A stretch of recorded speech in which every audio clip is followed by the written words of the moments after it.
qui concerne le jugement des nations. Alors, on va ouvrir nos Bibles.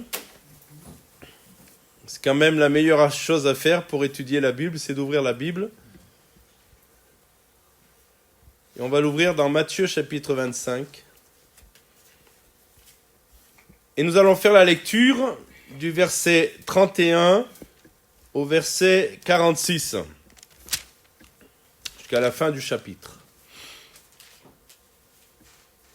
Ce soir, nous nous arrêtons sur un passage qui parle de l'avenir de toute l'humanité. Et c'est ce qu'on appelle, et ça peut être trompeur. Vous verrez ce soir dans l'étude que cette appellation peut être trompeur, le jugement des nations. Je ne sais pas si vous avez des Bibles, il y a peut-être un paragraphe où juste au-dessus de ce paragraphe, il est écrit le jugement des nations. Vous avez ça? Alors c'est un peu trompeur, vous allez comprendre pourquoi c'est trompeur. Mais c'est comme ça que la plupart des commentateurs de la Bible appellent ce temps-là, ce jugement, le jugement des nations. Donc, Matthieu, chapitre 25, verset 31. « Lorsque le Fils de l'homme viendra dans sa gloire, avec tous les anges, il s'assiera sur le trône de sa gloire. Toutes les nations seront assemblées devant lui.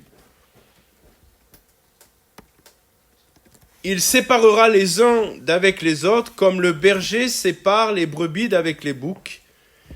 Et il mettra les brebis à sa droite et les boucs à sa gauche. Alors le roi dira à ceux qui seront à sa droite, « Venez, vous qui êtes bénis de mon Père, prenez possession du royaume qui vous a été préparé dès la fondation du monde. » Car, vous vous rappelez, pour ceux qui suivent les études, comprends-tu ce que tu lis? Souvenez qu'il faut faire très attention aux conjonctions de coordination. Et là, quand vous avez un car, eh bien, il faut être attentif. Car, pourquoi? En fait, il dit, venez, vous tous qui êtes bénis de mon Père, prenez possession du royaume qui vous a été préparé dans la fondation du monde. Car pourquoi?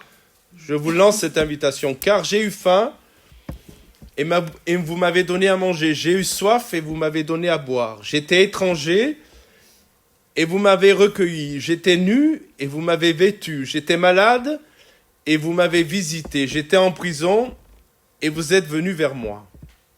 Les justes lui répondront, Seigneur,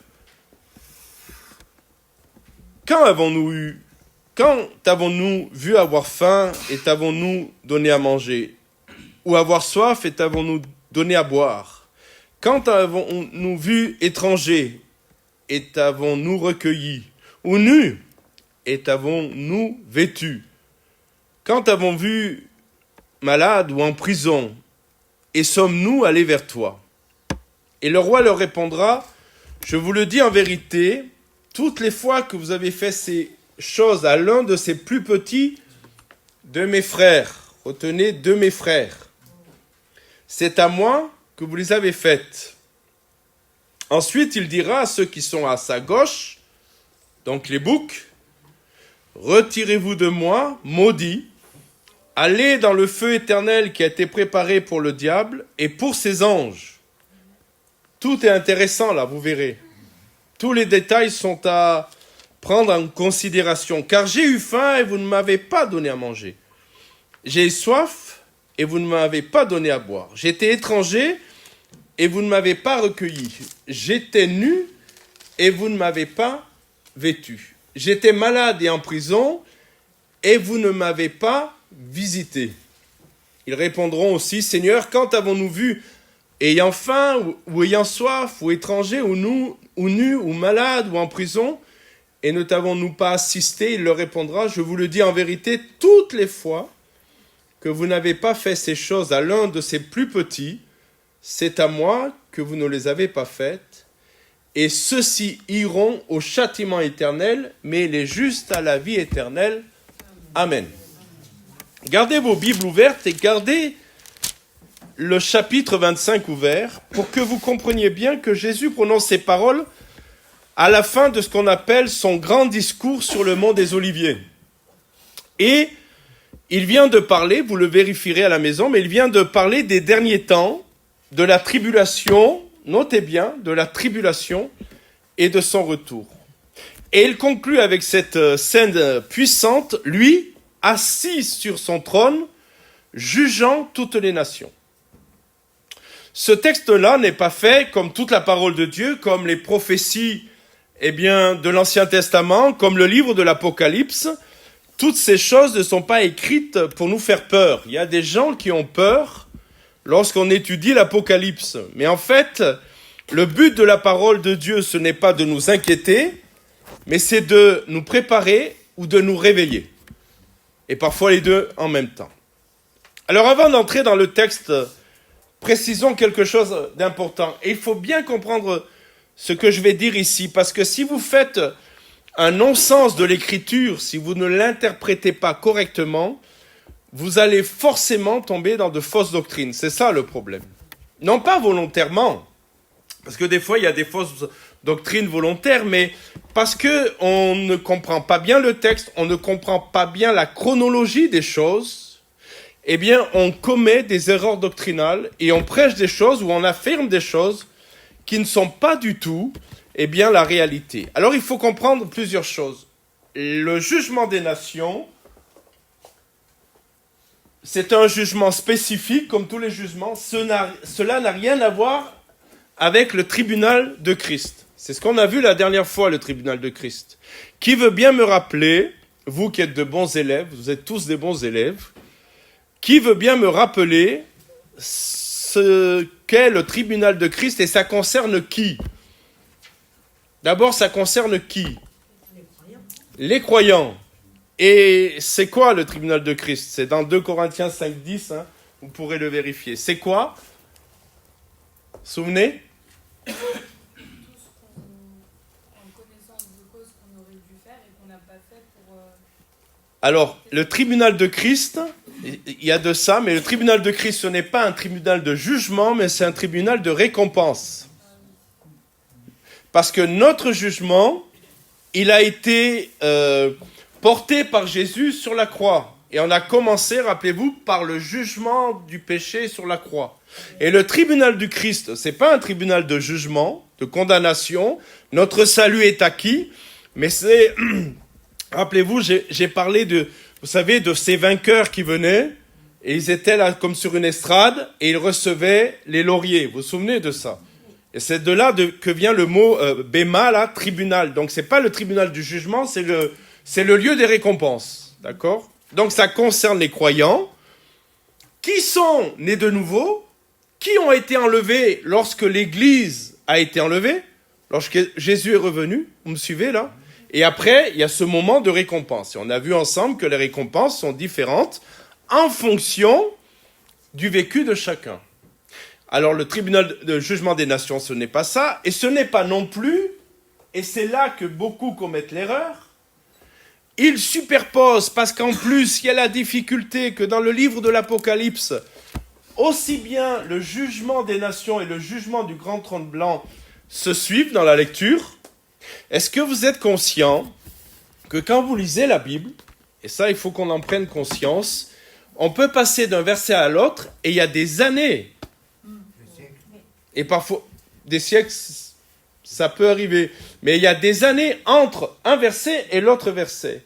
Et quand vous lisez le livre de l'Apocalypse, vous passez d'un paragraphe à l'autre et vous passez des années entre une réalité et une autre réalité. Alors la difficulté, c'est que le jugement des nations, dans le livre de l'Apocalypse, on fera des lectures ce soir à ce sujet, est dans le même texte ou dans le même chapitre que le jugement du grand trône blanc. Et le jugement du grand trône blanc, c'est ce qu'on verra prochainement, ça concerne tous les impies de toute l'histoire de l'humanité. Le jugement, le tribunal du Christ, c'est les croyants, et le grand trône blanc, c'est les impies. Ça va, vous me suivez ? C'est clair ? Alors, ce soir, on parle du jugement des nations.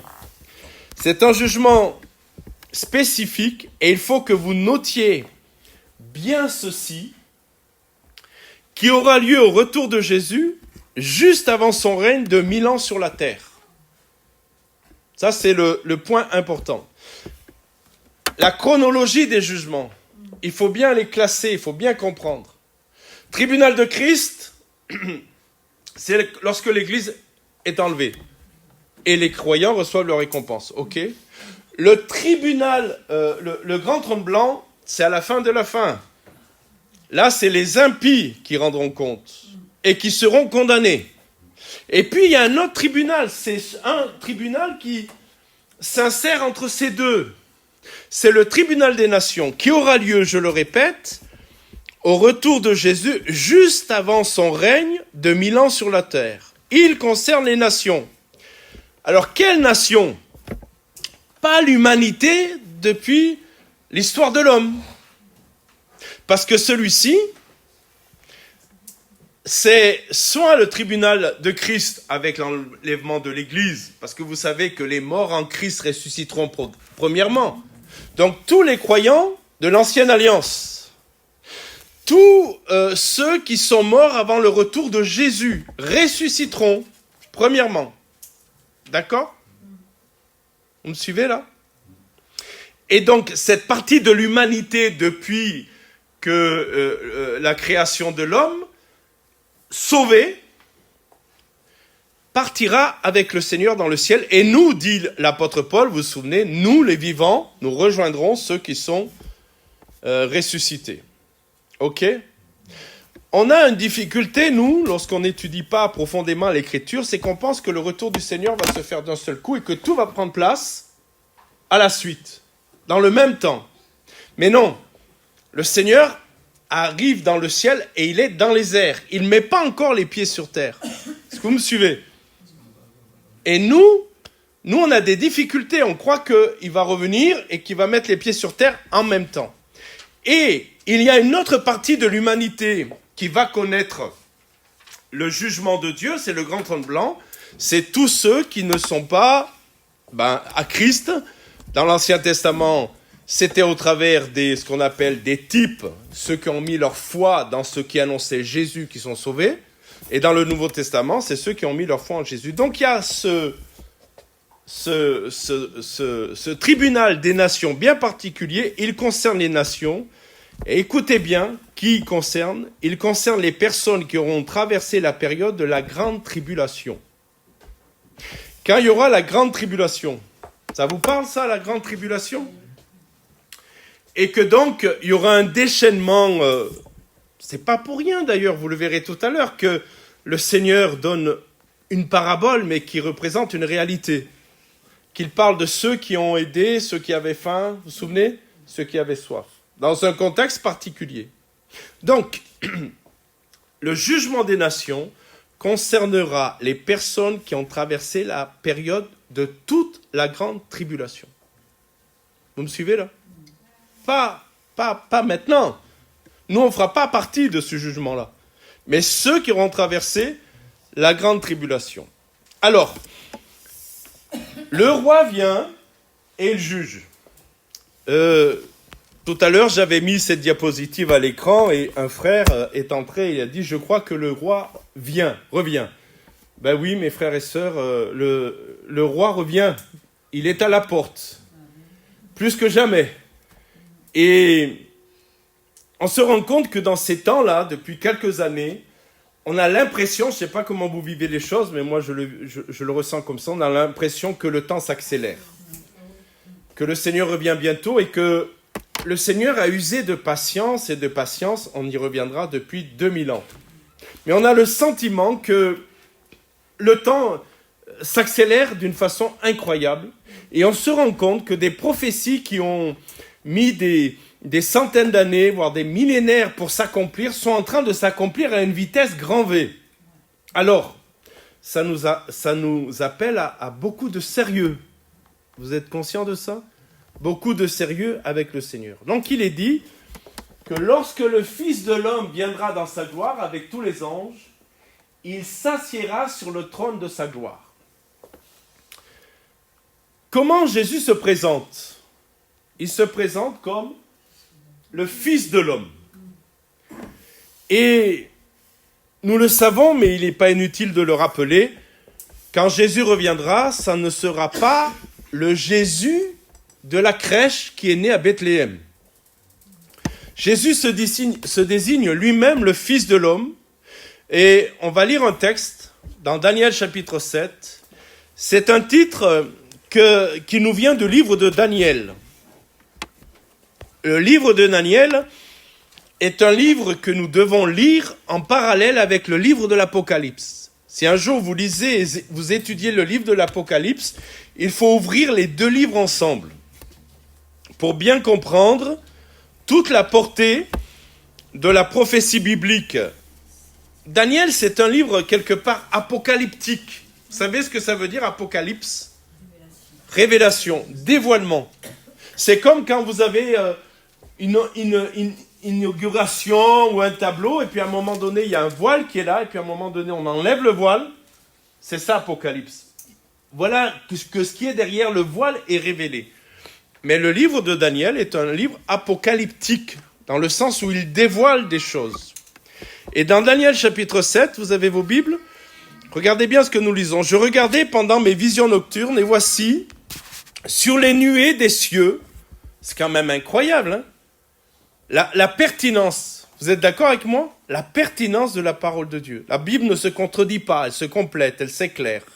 Mais vous verrez, il est dit, et voici, sur les nuées des cieux, arrivera quelqu'un de semblable à un fils de l'homme.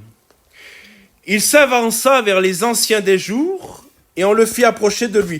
On lui donna la domination, la gloire et le règne, et tous les peuples, regardez bien, les nations, le mot revient, les nations, et les hommes de toute langue le servirent. Sa domination est une domination éternelle, qui ne passera point, et son règne ne sera jamais détruit. Dans cette vision, Daniel voit quelqu'un qui ressemble à un fils de l'homme s'approcher, vous avez vu l'expression, vers l'ancien des jours. Qui est l'ancien des jours d'après vous? C'est Dieu. C'est une image pour nous parler de Dieu. Donc, Daniel voit quelqu'un qui ressemble à un fils de l'homme, et Jésus, vous le savez, était fils de l'homme, tout en étant fils de Dieu, s'approcher vers Dieu et recevoir, notez bien ce que dit le texte, une autorité de Dieu. Écoutez bien, il ne s'empare pas de cette autorité. Il ne s'autoproclame pas de cette autorité. Il attend de la recevoir de Dieu le Père. Et il aura une autorité universelle sur toutes les nations. Donc Jésus s'identifie et il reprend le terme dans Matthieu 25. Pensez-vous que le Seigneur Jésus a pris ce... Tu peux aller me chercher de l'eau, s'il te plaît. Pensez-vous que le Seigneur Jésus a pris ce terme au hasard, le Fils de l'homme, lorsqu'il a parlé dans Matthieu 25? Bien sûr que non.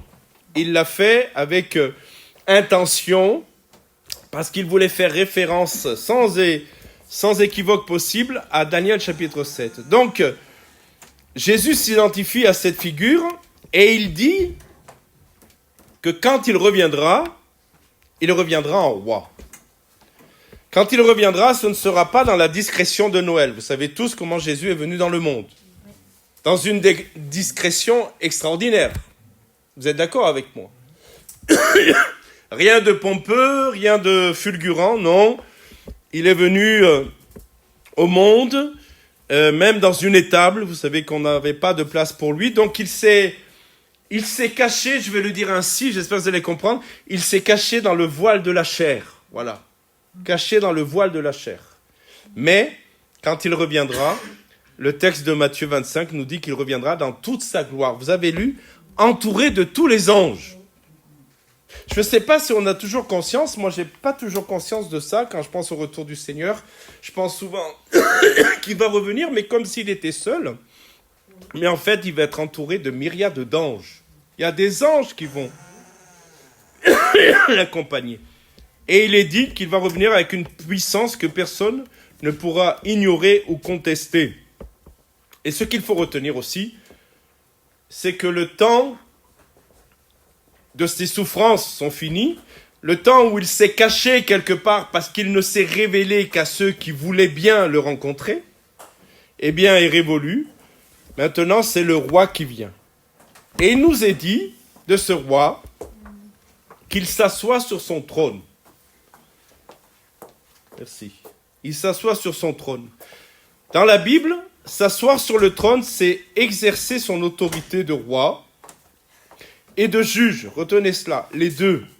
Parce que souvent, on retient que la royauté, quand on parle au trône, vous me suivez là, vous comprenez ? On retient que le côté de la royauté de Jésus. Mais il y a aussi le côté de son jugement. Il est aussi juge. Cela signifie que le temps de la grâce, cette période où Dieu invite encore les hommes à se tourner vers lui, prend fin. C'est fini. Mes frères et sœurs, on en parlera tout à l'heure en conclusion, mais vu les événements que le monde est en train de vivre, il faut vraiment dire au monde que le temps de la grâce est en train de prendre fin. Et ce soir, poussé certainement par le Saint-Esprit et la passion des âmes, je ne peux pas dire à chacun d'entre vous, vous pouvez prendre votre temps, c'est fini, il ne faut plus prendre son temps, il faut être prêt, parce que Jésus peut revenir d'un instant à l'autre. Oui, certains objecteront que quelques prophéties ne sont pas encore réalisées, mais je rappelle ce que je disais tout à l'heure, vu à la vitesse à laquelle les temps s'accélèrent, en quelques jours, les prophéties peuvent absolument se réaliser. Alors, ne tardez pas, si vous n'avez pas fait la paix avec Dieu, faites-la rapidement. Le temps de la grâce va bientôt prendre fin, la porte va se fermer comme au temps de Noé, lorsque Dieu a décidé de fermer la porte après des années de patience. Et lorsque la porte est fermée, c'est trop tard. Alors c'est vrai pour nous et c'est vrai pour ceux qui nous entourent. Et nous devrions sentir sans se culpabiliser, mais quand même en ayant ce sentiment de l'urgence des temps dans lesquels nous sommes. Et aussi cela doit nous amener à témoigner de Jésus, à évangéliser, à parler de lui autour de nous.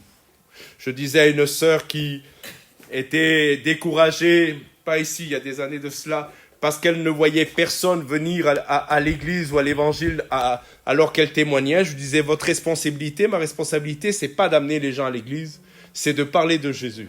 Ça, c'est notre responsabilité. Le reste, ça appartient aux gens, au Saint-Esprit, ça appartient aux circonstances de la vie des gens, mais nous ne sommes pas appelés à convertir les gens, nous sommes appelés à parler de Jésus.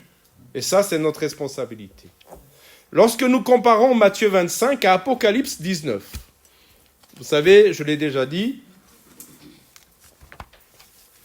la Bible expliquant la Bible, le meilleur commentaire de la Bible étant la Bible, il faut chercher, il faut tourner les pages. Je vous encourage, je l'ai déjà dit, mais je vous encourage à acheter une Bible à parallèle. C'est-à-dire qu'un verset, vous vous souvenez, un verset vous ramène à un autre verset. Donc allons dans Apocalypse 19, verset 15. Il est dit, vous y êtes, Apocalypse 19. C'est un livre facile à trouver, Apocalypse, comme le livre de la Genèse. C'est assez facile. Après, il y en a plein entre, et là, il faut être un peu habitué, pour certains. De sa bouche sortait une épée aiguë pour frapper les nations. Vous voyez, ça revient le terme nation. De sa bouche sortait une épée aiguë pour frapper les nations. Il les pètera, c'est-à-dire il les dirigera, il prendra soin avec une verge de fer, et il foulera la cuve du vin de l'ardente colère du Dieu Tout-Puissant. Alors suivons bien la chronologie. Dans Apocalypse 19, nous voyons le retour glorieux de Jésus. Il vient comme roi des rois et seigneur des seigneurs. Regardez ce que dit le texte. Il vient avec une épée aiguë.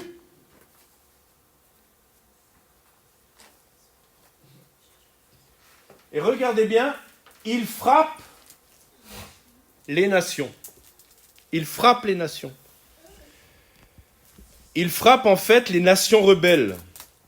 Le texte biblique nous dit, on n'entre pas dans les détails parce que ça prendrait beaucoup plus de temps que ce qu'on a prévu ce soir, il détruit l'Antéchrist et toutes les armées rassemblées contre lui, contre Jésus. c'est un jugement de guerre, un jugement contre la rébellion organisée du monde contre Dieu. Ce que je voudrais dire à l'Église ce soir, c'est qu'à un moment donné, le monde, les sociétés, les nations vont être jugés de leur rébellion contre Dieu. Aujourd'hui, vous le savez, malheureusement dans notre pays de France, des lois iniques sont votées en rébellion contre Dieu, imposées aux citoyens de cette nation. Citoyens chrétiens qui n'ont pas la conviction de ces lois. Vous êtes avec moi, vous me suivez? Et le monde est en train de faire un bras d'honneur, le terme n'est pas trop grand, à Dieu en disant, les nations en disant, on fait ce qu'on veut. Vous me suivez là? On fait ce qu'on veut. Et en tant que nation, gouvernement, en tant que, peuple, nous nous autorisons à nous rebeller contre Dieu et contre sa parole. Oui, mais jusqu'à un certain jour. Jusqu'au moment où le Seigneur va dire, maintenant c'est l'heure de rendre les comptes. Et le jugement des nations nous parle exactement de ça. Alors, Apocalypse 19 ne parle pas, et c'est là où il faut bien comprendre pourquoi on parle du jugement des nations. Apocalypse 19 ne nous parle pas de l'anéantissement total de l'humanité. Les armées sont détruites, la bête est jetée dans les temps de feu, mais, et c'est ça qu'il faut retenir, il reste des survivants parmi les nations. Est-ce que vous comprenez? Tous les peuples ne sont pas anéantis. Bien sûr, il y aura des morts.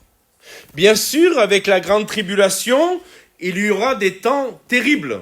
Mais une humanité survivra durant ces temps. C'est précisément ce que nous avons vu à Matthieu 25. Après son retour en gloire, le Fils de l'homme s'assoit sur son trône, rappelez-vous. Toutes les nations sont rassemblées devant lui. Et il ne s'agit plus d'un champ de bataille, mais d'un tribunal royal. Tous les hommes et toutes les femmes encore vivants sur la terre à ce moment-là seront amenés devant le roi. Alors s'accomplira la séparation. Vous avez vu ce que dit l'Écriture? Il séparera les uns d'avec les autres, comme le berger sépare les brebis d'avec les boucs. Jésus se présente comme le Fils de l'homme, et là il se présente comme le berger. Celui qui juge, écoutez bien, n'est pas un tyran, c'est le bon berger. Des fois on a du mal à comprendre cela, mais le berger, le bon berger, a autorité pour juger. Le jugement n'est pas arbitraire, parce que savez-vous, mes bien-aimés, que Jésus connaît parfaitement les cœurs. C'est le seul. Un mari ne connaît pas parfaitement le cœur de son épouse. Un père ne connaît pas parfaitement le cœur de ses enfants. Et inversement. Même nous, on croit connaître notre cœur et combien de fois on s'est rendu compte qu'on s'est trompé sur notre cœur? C'est vrai ou pas? Vous croyez qu'on était comme ça, puis finalement, une circonstance, un événement, on s'est dit, mince, je ne suis pas comme ça quand même. Mais le Seigneur connaît parfaitement les cœurs. Parfaitement. Et lorsque son jugement viendra, il ne sera pas arbitraire, il révélera ce que chacun est réellement. Ainsi, après la destruction de l'Antéchrist et des puissances rebelles, vient le tri des survivants. Notez bien que le jugement des nations, c'est les survivants de la grande tribulation. Vous avez noté ça? Donc vient le tri. Les brebis entrent dans le royaume préparé dès la fondation du monde et les boucs sont écartés. Ce passage nous rappelle une vérité importante et solennelle. Christ reviendra non seulement pour vaincre, mais pour régner. Mais notez que pour régner, il faut que d'abord il sépare. Parce que Jésus ne peut pas régner sur des boucs. Est-ce que vous me suivez? Il veut établir son règne, mais pour établir son règne, il doit séparer ceux qui veulent bien de son règne et ceux qui ne veulent pas de son règne.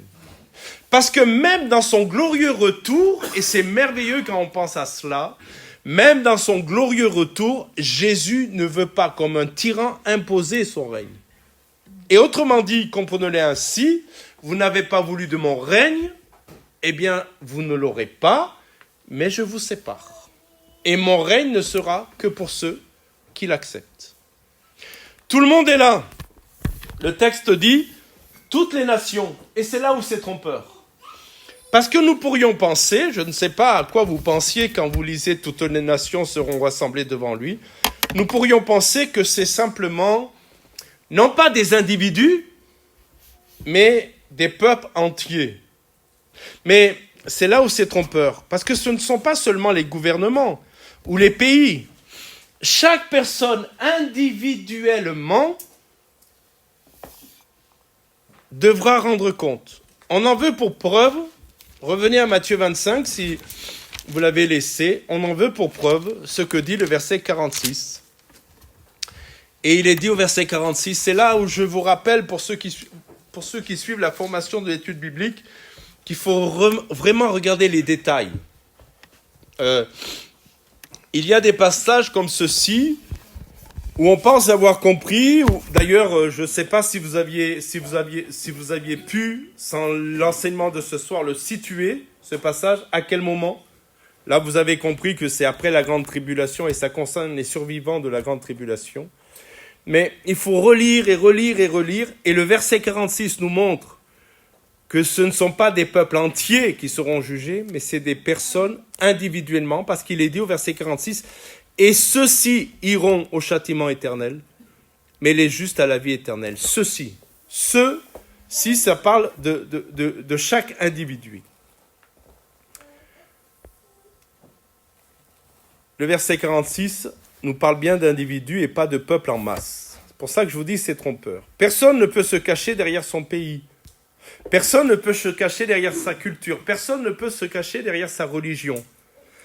Vous savez, quand on est soumis à une autorité, et quand cette autorité est tyrannique, on l'a vu en Iran.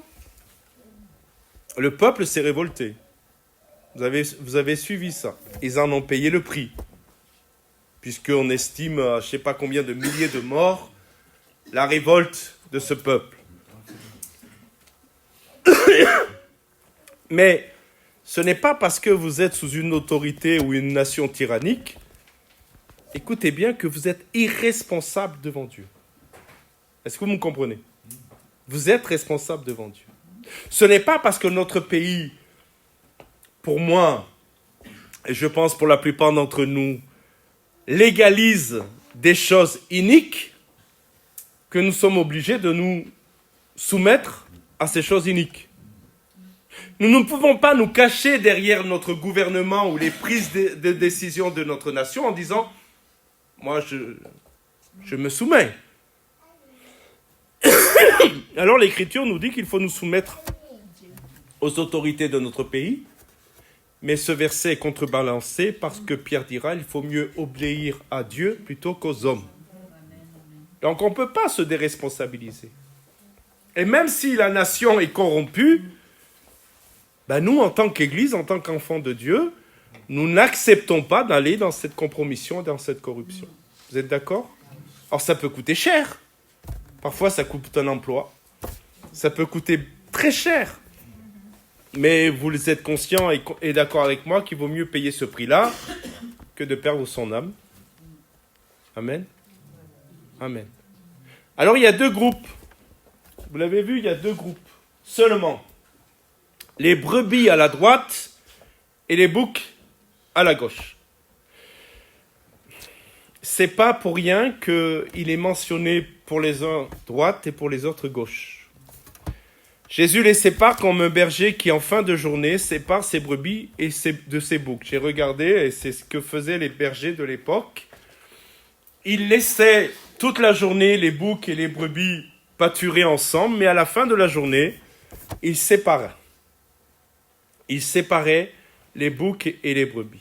Et pour ceux qui entendent Matthieu 25, là, les propos de Jésus, c'est très parlant. Ils savent, eux, qu'à la fin de la journée, les bergers séparaient les bêtes. Alors les brebis sont à la droite, La droite, c'est le côté de la faveur et de la bénédiction dans la parole de Dieu. Tiens, dites-moi, Jésus est assis à la droite de Dieu. Dieu a une gauche, hein? S'il a une droite. Vous me suivez? Mais la parole de Dieu ne nous dit pas que Jésus est assis à gauche, mais il est assis à droite de Dieu. C'est-à-dire, la faveur et la bénédiction. La droite, c'est l'image de la faveur et de la bénédiction. Et les boucs à gauche, c'est le côté du rejet. Ce qui est frappant, c'est la simplicité de la division. Il faut rappeler ce soir ceci, il n'y a pas 3 groupes. Il n'y a pas de zone grise. Soit on est à droite, soit on est à gauche. Et dans le monde aujourd'hui, il y a 2 catégories de personnes. Ceux qui sont nés de nouveau et qui sont sauvés, et ceux qui ne sont pas nés de nouveau et qui sont perdus. Il n'y a pas 3 catégories de personnes. Si on est à droite, soit on est à droite, soit on est à gauche. Alors ce soir, je ne sais pas si j'ai affaire à un troupeau de brebis ou de boucs. Chacun sait. Et de toute façon, la séparation, ce n'est pas moi à la faire, c'est Jésus qui la fera. Parce qu'il y a peut-être des boucs qui se cachent en brebis, comme il y a des loups qui se cachent en brebis, vous connaissez votre parole. Mais la séparation, c'est le Seigneur qui la fera, parce que je rappelle que lui seul connaît parfaitement les cœurs. Nous pouvons avoir un avis, je dis nous en général, mais qui connaît les cœurs si ce n'est le Christ, qui sonde les reins et les cœurs des gens. Et remarquez que cette séparation ne se fait pas selon la nationalité, ni la religion de façade, ni le rang social. Elle repose sur quelque chose de bien plus concret. Elle repose sur, on va y venir parce que ce n'est pas évident, elle repose sur ce qu'on a fait ou qu'on n'a pas fait pour les frères du roi. Est-ce que vous vous souvenez que dans ma lecture, je vous ai fait remarquer pour ses frères? Et on essaiera de comprendre c'est qui ses frères. À quand aura lieu le jugement des nations? Après la grande tribulation. Donc c'est ceux qui auront fait ou pas fait. Pour les frères de Jésus, on va voir de quoi il est question. Pour les frères de Jésus, après la grande tribulation. Sur quoi seront-ils jugés? C'est le cœur du passage en fait. Le critère du jugement peut surprendre au premier abord. On aurait pu s'attendre à ce que Jésus parle de doctrine. On aurait pu s'attendre à ce que Jésus parle de pratiques religieuses. On aurait pu s'attendre à ce que Jésus parle de grands actes héroïques. Mais non, il parle de choses très simples et très concrètes. Il parle de nourrir ceux qui ont faim. Il parle de donner à boire à ceux qui ont soif. Il parle d'accueillir, de vêtir, de visiter le malade ou de visiter les prisonniers. Maintenant, si vous êtes bien dans le coup, comprenez que ceci prend un relief particulier dans la grande tribulation. Parce que bien sûr, de tout temps, il faut nourrir ceux qui ont faim, il faut donner à boire à ceux qui ont soif, il faut accueillir l'étranger, il faut vêtir celui qui est nu, il faut visiter le malade, il faut visiter le prisonnier en tout temps. Mais est-ce que vous comprenez que là, ça prend un autre relief pendant la grande tribulation? Les brebis manifestent par la foi qu'ils sont sauvés. J'ai écrit une foi qui se voit. Les œuvres ne sauvent pas, vous êtes d'accord? Les œuvres ne sauvent pas. Mais les œuvres révèlent un cœur transformé. Il est dit, venez, vous qui êtes bénis de mon Père, prenez possession du royaume qui vous a été préparé dès la fondation du monde. C'est merveilleux quand vous regardez en détail ce texte. D'abord, le roi accueille les brebis par une invitation magnifique. Il leur dit, venez maintenant. Vous êtes passés par la grande tribulation, vous avez souffert, vous avez fait ce que vous aviez à faire. Maintenant, le royaume est pour vous, le royaume vous est préparé, venez. Ça, c'est l'invitation. Et c'est merveilleux parce que si vous connaissez l'évangile, vous verrez que Jésus lançait toujours des invitations. Toujours. Venez à moi, vous tous qui êtes fatigués et chargés, je vous donnerai du repos. Il y a la parabole du grand banquet, vous vous souvenez? Les invitations. Et chacun trouve une excuse.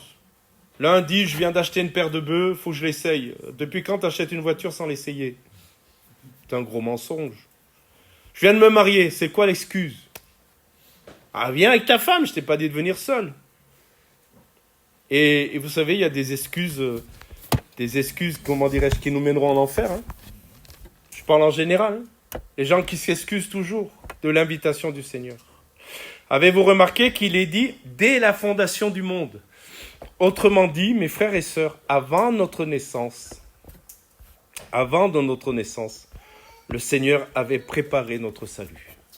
On n'était pas encore au monde que le Seigneur Jésus voulait nous sauver. Moi, je vois le Seigneur comme quelqu'un qui... Il y a un nouveau-né qui vient au monde, là, qui sort. De suite, je veux le sauver. Je veux la sauver, elle. Amen. Je vais tout faire pour qu'elle me rencontre et qu'elle fasse la paix avec moi. Si les parents sont chrétiens, je vais aider ses parents à les conduire dans mes voies. Amen. Le Seigneur est un passionné des âmes. Amen. Passionné des âmes. Remarquez, il dit, entrez dans votre héritage. Il est dit, prenez possession du royaume qui vous a été préparé dès la fondation. Ce n'est pas une récompense qu'ils ont gagnée à la sueur de leur front. Toutes les religions, je vais rapidement, mais je le rappelle ce soir, toutes les religions disent qu'il faut gagner le ciel à la sueur de son front, la sueur de ses œuvres, à la sueur de ses sacrifices. Mais la Bible et l'Évangile nous disent qu'on ne peut pas le gagner. De toute manière, on ne pourra jamais le gagner. C'est pas parce que tu es en plein ramadan et que tu ne manges pas de la journée que tu iras au ciel. D'ailleurs, la plupart n'ont aucune conviction de salut. Ils n'ont pas de conviction de salut. Mais les enfants de Dieu, nous savons pertinemment qu'on ne pourra jamais gagner le ciel, jamais. Mais nous connaissons quelqu'un qui l'a gagné pour nous. C'est ça la foi. Et c'est un héritage que Dieu avait prévu pour nous avant la fondation du monde. Pourquoi parler des œuvres? Parce que leurs actions révèlent leur cœur. Ils n'ont pas fait ces choses pour mériter le salut, ils les ont fait parce qu'ils croyaient vraiment que leur foi était vivante. Une vraie foi agit, elle se voit, elle touche les autres. Si quelqu'un dit qu'il est né de nouveau et qu'il a foi en Jésus, ça se voit. Une des grandes choses que le Seigneur fait lorsqu'on se convertit, c'est qu'il nous sort de notre égoïsme. C'est vrai ou pas? Parce qu'avant de connaître Christ, peut-être vous étiez déjà... Il y a des gens comme ça qui ont de l'empathie naturelle, mais quand même avant de rencontrer Christ, c'était nous d'abord. Hein? Nous d'abord. Puis le jour où on vient à Christ, c'est merveilleux. C'est pas que nous, on ne s'occupe pas de nous, mais ceux qui nous entourent aussi, ça nous intéresse. C'est vrai ou pas? Et voici ce qu'ils ont fait, je répète, ils ont nourri ceux qui avaient faim, parce que pendant la grande tribulation, des gens auront faim en cause de leur foi. D'où ces frères. C'est qui ces frères? Parce que pendant la grande tribulation, certains vont se convertir. Et oui, vous saviez ça? Mais au prix de leur vie. Ou alors ils seront mis en prison, ou alors ils seront malades, ou alors ils seront considérés comme des étrangers, pas de toit, pas de maison. Ils auront soif. C'est des gestes simples, hein? C'est des gestes humains. Mais Jésus dit quelque chose d'extraordinaire, vous l'avez vu, c'est à moi que vous l'avez fait. On a envie de dire au Seigneur, t'étais où? D'ailleurs, avez-vous remarqué que les brebis sont elles-mêmes surprises? Ils disent, mais non, on ne l'a pas fait à toi. Seigneur, quand avons-nous vu dans le besoin? Elles n'avaient pas l'impression, ces brebis, on parle des brebis, de faire quelque chose de grand ou de religieux. Elles aidaient simplement, naturellement, par amour, ceux qui étaient dans le besoin. Et Jésus dit, quand vous l'avez fait pour eux, vous l'avez fait pour moi. Amen. Alors, qui sont les frères du roi? C'est la grande question de ce passage. Plusieurs hypothèses. Certains disent que cela concerne tous les êtres humains en général. Tous les êtres humains en général. De la grande tribulation. D'autres disent que c'est les disciples de Jésus persécutés par leur foi. Et d'autres disent les croyants qui proclament l'évangile durant la tribulation. Est-ce que vous comprenez qu'il y a deux paliers là? Tous les êtres humains, bon, ça ne concerne pas tous les êtres humains. Après, certains pensent que c'est les disciples de Christ persécutés pour leur foi. Mais il y a une autre catégorie, faut lire l'Apocalypse pour que vous compreniez ça. Les croyants qui proclament l'évangile durant la tribulation.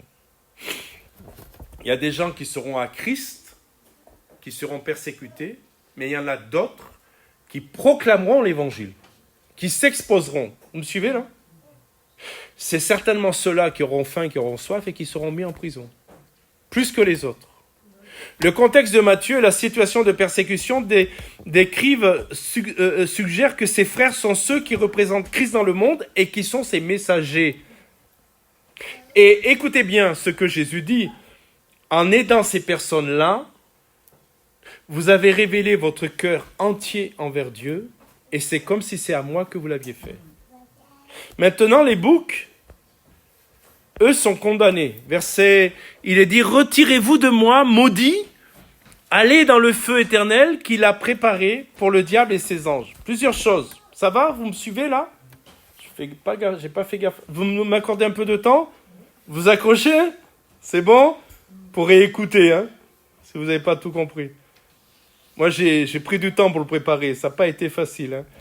Alors, le contraste est saisissant. Tout à l'heure, il invitait les brebis. Pour les boucs, c'est un ordre. Retirez-vous. Comprenez la différence? C'est plus l'invitation, c'est retirez-vous. Ce n'est pas une colère impulsive, c'est un jugement juste, basé sur ce qui s'est réellement passé dans leur vie. Ce qui est remarquable, c'est que les boucs ne sont pas condamnés pour des crimes horribles ou des actes monstrueux. C'est vrai, hein? Ils sont condamnés, écoutez-moi bien, pour leur indifférence. Ils n'ont pas vu la détresse autour d'eux. Ils n'ont pas répondu aux besoins. Ils ont vécu pour eux-mêmes, sans se laisser toucher par les souffrances des autres et sans écouter le message du royaume.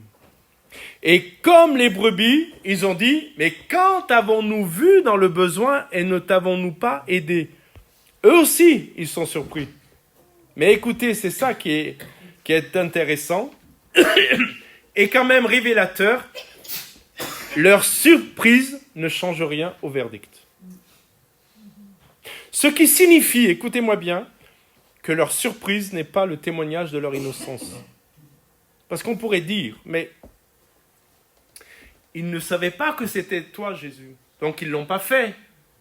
Jésus dit, parce que vous ne l'avez pas fait à mes frères, vous ne me l'avez pas fait à moi. Et votre surprise ne témoigne de votre indifférence à ceux qui me représentaient. Et en fait, écoutez-moi bien, ce que Jésus dit, ça va très loin. Cela témoigne de votre indifférence à moi-même. Vous me suivez? Parce que vous n'avez pas eu un cœur pour mes frères, ça veut dire que vous n'avez pas un cœur pour moi. Je suis en train de dire ce soir, et comprenez-moi bien, le jugement des nations ne nous concerne pas. Et quand même, parfois, il faut que le Seigneur ouvre nos yeux et nos cœurs sur ceux qui vivent dans la détresse. Il faut prier pour l'Église persécutée. Et il faut faire ce que nous pouvons faire sans nous dépouiller, sans nous mettre en difficulté, comprenez-moi bien. Et quand on peut donner un bout de pain à celui qui a faim, c'est bien de lui donner un bout de pain. Quand on peut donner un manteau chaud, parce qu'on en a 2 ou 3, à celui qui a froid, ben c'est bien de donner un manteau chaud. Vous êtes avec moi? Parce que ce jugement ne nous concerne pas, mais il peut peut-être nous rappeler que prendre soin du malheureux, du prochain, du malheureux, c'est quelque part penser à Jésus. Servir Jésus. Notez aussi ceci, vous l'avez vu, le feu éternel, vous avez vu ce qui est écrit? qui a été préparé pour le diable et ses anges. Est-ce que vous êtes conscient, on va aller vers la fin, est-ce que vous êtes conscient que le feu éternel, l'enfer, au départ, n'a pas été préparé pour l'humanité? Il a été préparé pour le diable et ses anges. Vous allez me dire, alors il n'y aura personne en enfer, c'est pas ce que je dis. Mais au départ, le plan de Dieu pour l'humanité, c'est que tous les hommes soient sauvés. Encore ce soir, Dieu veut que tous les hommes soient sauvés. Le fait qu'il le veuille ne veut pas dire que nous le voulions. Le fait qu'il le veuille ne veut pas dire que l'homme va se repentir et abandonner son péché. Mais à l'origine, Dieu n'avait pas, dans son plan, il n'était pas prévu que les hommes aillent en enfer, parce que lui, il voulait les sauver. Malheureusement, ceux qui refusent sa grâce et qui vivent sans lui finissent par rejoindre la destinée de celui qu'ils ont choisi de suivre. Je vais le dire de façon radicale et cash. T'as pas voulu me suivre, t'as pas écouté mon appel, t'as pas écouté mon message. T'iras en affaire avec celui qui s'est rebellé comme toi. Mais au départ, c'est pas ce que je voulais faire. Est-ce que vous me suivez là? C'est pas ce que je veux. Et je crois que Dieu, comme un père qui discipline son enfant, peut-être que des fois, vous disciplinez votre enfant. Bon, c'est une merveille, votre fille, hein, mais bon. Je crois que des parents normalement constitués, normaux, quand ils disciplinent un enfant, ils le font jamais avec joie. Jamais. C'est vrai ou pas? Mais il faut discipliner. La petite là, des fois, ou le petit, il faut lui mettre une petite tape sur les fesses. Je risque le tribunal en disant ça, mais c'est pas vrai. Une petite, hein? Mais on le fait jamais avec plaisir. On préférerait prendre nos enfants dans les bras, hein? Et je crois que quand Dieu amène cette discipline terrible de partir en enfer pour l'éternité, il le fait parce qu'il est juste, il le fait parce qu'il est saint, et je crois qu'il le fait quand même à contre-cœur. À contre-cœur. Et ce soir, je dis à quelqu'un, mon frère, mon ami, ne tarde pas. Ne tarde pas. Le verset 46, on va terminer. Et ceux-ci iront au châtiment éternel, mais les justes à la vie éternelle. Notez deux choses, parce qu'il y a des fausses doctrines qui circulent. La fausse doctrine que je dénonce ce soir, c'est celle de l'anéantissement. Connaissez-vous la doctrine de l'anéantissement? Je vous en ai déjà parlé. C'est la doctrine des adventistes. La doctrine de l'anéantissement, c'est que si vous n'êtes pas Jésus, votre âme elle est anéantie. Il n'y a rien après. En fait, il n'y a qu'une récompense de paradis pour ceux qui sont à Jésus-Christ. Le problème de ce verset, c'est qu'il révèle autre chose. Pas que celui-ci, hein. Ce verset final est court, mais il dit tout. Il y a deux groupes de destin. Et les deux, écoutez bien, sont éternels. Le mot grec, là, qui est employé, qui est utilisé pour qualifier les dieux, les deux, c'est le même mot, c'est aionios. C'est éternel. Cela veut dire que la vie éternelle est aussi réelle et aussi permanente que le châtiment éternel. On pourrait accepter de ne pas suivre Christ si finalement on ne va pas en enfer, puisque on ne va pas au paradis, mais il n'y a plus rien. Ça, c'est un grand mensonge du diable. Vous me suivez? C'est un grand mensonge du diable qui fait croire aux gens qu'après, il n'y a rien. Tu mènes ta vie comme tu veux, tu vis dans la dépravation, dans le péché, de toute manière, c'est pas grave, ton âme est anéantie après. C'est un mensonge du diable. Comme le mensonge du purgatoire. Si vous me trouvez le mot purgatoire dans la Bible, moi je veux bien parier. Vous êtes prêts à parier combien? J'ai gagné, hein? Ça n'existe pas. Ça, c'est un autre mensonge du diable. Mets pas ta règle en vie. Mets pas ta vie en règle tant que tu es vivant. Tu vas mourir. C'est pas grave. Sur terre, il y a des gens qui vont prier pour toi, qui vont donner de l'argent pour toi, qui vont faire des messes, et peut-être tu passeras du purgatoire au paradis. Mais l'Écriture nous dit qu'il est réservé aux hommes de mourir une seule fois, après quoi vient le jugement. Vous voyez comme le diable est vicieux, comment il est arrivé dans sa malignité, dans sa séduction, à laisser croire aux gens qu'il y a toujours une deuxième chance. Il n'y a pas de deuxième chance. Alors je vais te conclure avec plusieurs choses. Première chose, j'ai oublié de passer. Il y a les deux destinées, vous vous souvenez? Application pour nous aujourd'hui. Vous vous souvenez, pour ceux qui font l'étude, qu'est-ce qu'on fait en premier? Quand on lit un texte, on observe après, on interprète, et après, on applique. Il faut aller jusqu'au bout. L'observation, le détective, le journaliste, on interprète, on regarde les textes, on comprend l'herméneutique, voilà. Mais si on ne va pas à l'application, ça ne sert à rien. On a grossi notre tête, mais on n'applique pas notre vie. Donc là, on est dans l'application. Première chose, j'espère que c'est un scoop pour personne, mais Jésus reviendra. Amen. Jésus reviendra. Il l'a dit lorsqu'il est monté auprès du Père, comme il est parti, il reviendra, c'est les anges qui le disent. Alors mes frères et sœurs, vivons comme si c'était vrai. Parce que c'est vrai. Souvent, je dis aux églises où on sert le Seigneur, je dis, mais si le Seigneur revenait dans la journée, écoutez-moi bien, imaginons que le Seigneur vienne cette nuit. Je pense qu'avant de se coucher, on ferait un petit bilan avec le Seigneur, non? Oui ou non? Vous êtes parfait, Chantal, on est bénis, on a une église merveilleuse. Tous les pasteurs nous envient tellement vous êtes merveilleux. Moi, si je savais que le Seigneur venait cette nuit, je dirais au Seigneur, on va faire un petit bilan ensemble. Hein? Puis peut-être qu'en faisant ce petit bilan, conduit par le Saint-Esprit, je dirais, bon là, Seigneur, je te demande pardon. Vous me suivez là?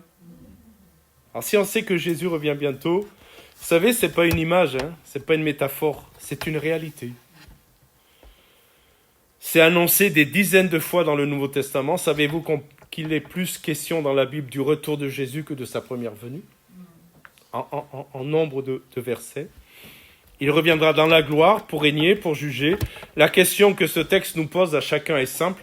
Sommes-nous prêts à son retour? Sommes-nous prêts?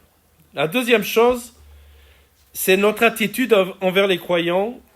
Notre attitude envers les croyants dit quelque chose sur notre cœur. La façon dont on traite les membres du corps de Christ révèle ce que l'on pense vraiment de Christ lui-même. Vous écoutez, vous entendez ça? Si vous l'avez fait à mes frères, c'est comme à moi que vous l'avez fait. La façon dont on traite les membres du corps de Christ, c'est-à-dire nos frères et sœurs, révèle ce que l'on pense vraiment de Christ lui-même. Aider un frère ou une sœur dans le besoin, surtout quand ils souffrent à cause de leur foi, ce n'est pas juste un acte de bonté, c'est une façon d'aimer Jésus concrètement. Vous me suivez? Et puis, troisième point, et ce n'est pas le moindre, l'éternité est en jeu. Évangélisons. Parlons de Jésus.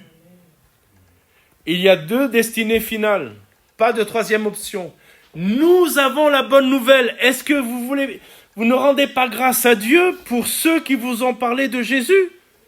Mais moi, je suis infiniment reconnaissant au Seigneur d'avoir mis un jour sur mon chemin un couple de chrétiens nés de nouveau et qui m'ont parlé de Jésus. Mais je suis reconnaissant pour l'éternité. Et je bénis ce couple. Je les bénis. Parce qu'ils ont osé me parler de Jésus, ils m'ont parlé de Jésus, ils m'ont accompagné, ils m'ont conduit au baptême. Mais je bénis le Seigneur pour ça. Mais Seigneur, merci de les avoir mis sur mon chemin. Et nous avons une nouvelle extraordinaire. Partageons l'évangile. Amen. Va se moquer de nous? Peut-être pas. Peut-être pas. Ça, c'est ce que le diable veut te faire croire.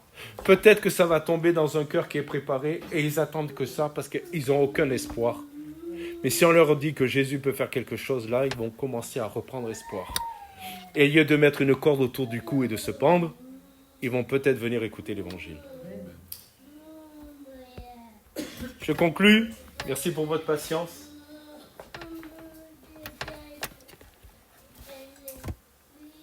Ce texte ne peut pas nous laisser indifférents. Le roi revient, il sépare, il juge. Et ce qui compte, mes amis, c'est la réalité de notre foi visible dans notre façon de vivre et de traiter les autres. Je répète, ce n'est pas un texte pour faire peur, mais c'est un texte peut-être pour nous réveiller. Vous savez, le Seigneur, des fois, il nous réveille. Hein. Quand Pierre était en prison, ne cherchez pas dans vos Bibles. La Bible nous dit qu'il était dans une telle paix qu'il dormait. Vous connaissez le texte ? Et il était enchaîné avec des soldats, il dormait. Comment tu fais pour dormir ? Moi, je ne dormirais pas. Lui, il était dans une paix. Est-ce que vous savez comment il a été réveillé ? Un ange. Comment ? Un ange. Comment ? Il a frappé au côté avec Un ange, mais il ne faut pas dire... Non, l'ange ne lui est pas venu avec des croissants et le café chaud. Hein. Non, il est venu avec une épée. Il l'a frappé sur le côté. Et mes frères et sœurs, nous devons accepter que parfois, notre lecture de la parole de Dieu, une prédication, vient nous frapper sur le côté. C'est salutaire. N'écoutez pas l'évangile à l'eau de rose où on vous sert du café trop sucré et des croissants trop gras. Je pèse mes mots. Vous comprenez l'image ? Parce qu'un café trop sucré et des croissants trop gras, ça va vous rendormir. Acceptez l'évangile et une prédication qui des fois vous tape sur le côté, c'est salutaire. Et des fois, il y a des textes comme ça, on prend un petit coup sur le côté, hein. On se remet en question, on se dit, oh, moi je me croyais pas trop mal, mais quand même. C'est le moment de mettre de l'ordre. Alors, ce soir, je vais juste terminer avec ça. Repartons ce soir et gardons cette question dans notre cœur. Est-ce que ma vie ressemble à celle des brebis ? Quelqu'un dont la foi se voit, qui aime concrètement, qui répond aux besoins autour de lui ? Ou est-ce que ce soir, on va repartir comme des boucs ? Je prie qu'on reparte comme des brebis. Amen. Et puis, j'ai une bonne nouvelle. Pour ceux qui sont des boucs, Dieu sait, moi je ne sais pas, vous pouvez vous transformer en brebis ce soir. Amen. Le Saint-Esprit peut faire des boucs que vous êtes. Moi, avant de rencontrer Jésus, j'étais un bouc. Vous allez me dire, tu l'as gardé le bouc. Oui, mais je ne parle pas de ce bouc-là. Avant de rencontrer Jésus, Jésus ne m'intéressait pas. Prendre soin des autres, ça ne m'intéressait pas. Moi, ce qui comptait, c'est ma vie, mon bonheur. Vous non ? Et tous comme ça ? Mais un jour, le Seigneur est venu et il a fait du bouc que j'étais une brebis. Amen. Et qu'est-ce que je suis content d'être une brebis du Seigneur ?